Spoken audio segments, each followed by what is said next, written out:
Hi guys, ரொம்ப நாளாக try பண்ணணும்னு நினச்ச லிஸ்ட்டில் இந்த பிரிஞ்சால் ஃப்ரை இருந்துச்சு.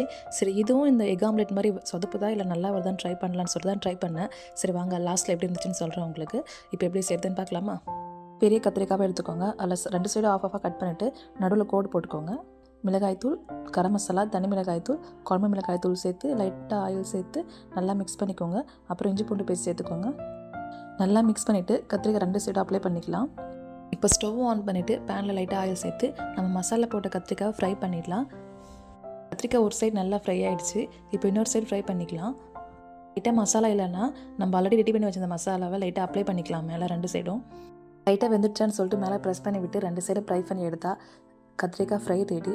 சொல்லக்கூடாது, உண்மையாகவே ரைஸ்க்கு செம்ம சூப்பராக இருந்துச்சு. இது கர்ட் ரைஸ், மற்ற வெரைட்டி ரைஸ்க்கு எல்லாத்துக்கும் சூப்பராக இருக்கும் சைட் டிஷ்ஷு. கண்டிப்பாக ட்ரை பண்ணுங்கள். பாய்.